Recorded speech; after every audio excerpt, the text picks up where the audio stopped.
Hi guys, this is Rodrigo from DJ-1000. I'm here with Matt from Pioneer DJ, and we are going to go through the really fantastic new DDJ-1000 controller for Rekordbox DJ with large LCD screens in the jog wheels and the full hardware mixer. Matt is going to give you all the explanations here, and well, Matt, it's up to you. Take it away. So to me, the most exciting thing about the DDJ-1000 is the layout.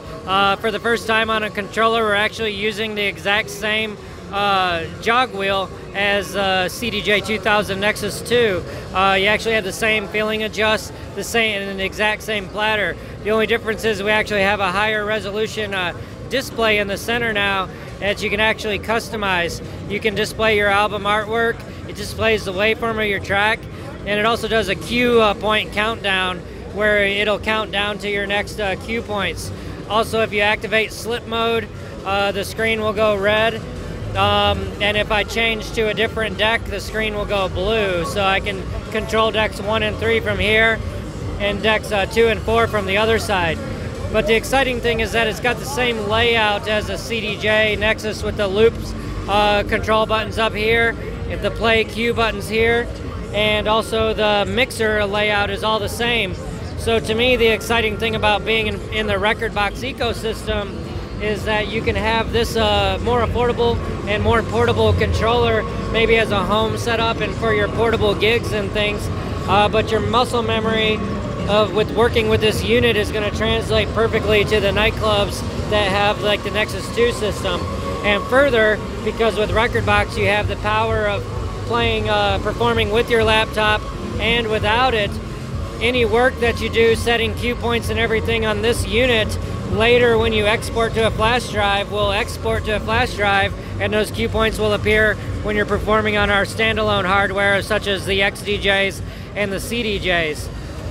So, cool thing about this mixer, mixers of the past actually utilized one of the channels on the mixer for your microphones, where this one has an independent channel for your microphones, and you have 2 microphone inputs, and you have a low and a high adjust for your microphones. You also have a talkover for your mic there as well. You also get 4 color effects, just like our DJM series, and you also get a standalone beat effects section. And I say it's standalone because it's actually built into the mixer. It does not require the software, and this mixer is completely standalone. So it's like having a DJM mixer with 2 controllers that comes with it. But essentially, I could connect XGJs or PLX turntables to this, and I can process the effects on external instruments that way as well.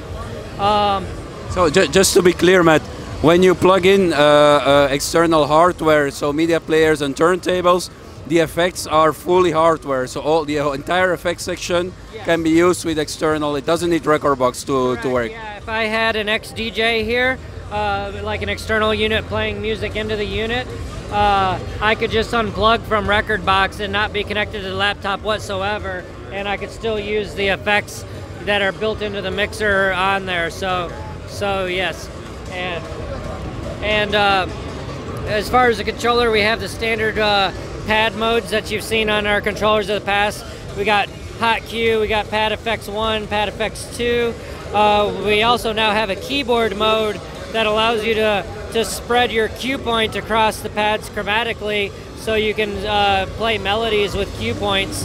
And we also now have a key sync feature. So if I'm playing a track on deck 2 that's in a particular key, I can hit the key sync, and it's going to automatically set the key of this track to the closest harmonic key of the other track. So it's just real easy to do harmonic mixing that way. So yeah, that's pretty much that's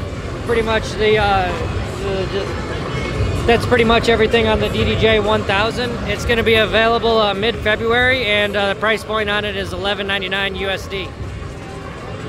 How do you come to that price point? Because I see a lot of comments online that the top of the line were the RZ and the Asset that were almost $2,000, and now this machine comes in and it's like a lot cheaper. Is this going to be the top of the line for the DJ controllers, or are the RZ and Assets still somewhere in the controller range? Do they have still their place in the controller range? Yeah, I would say they still have their place. Like our RZX is still considered our flagship controller, and the difference is this is a slightly bigger than the RX was, but it's much closer to the RX size. Okay.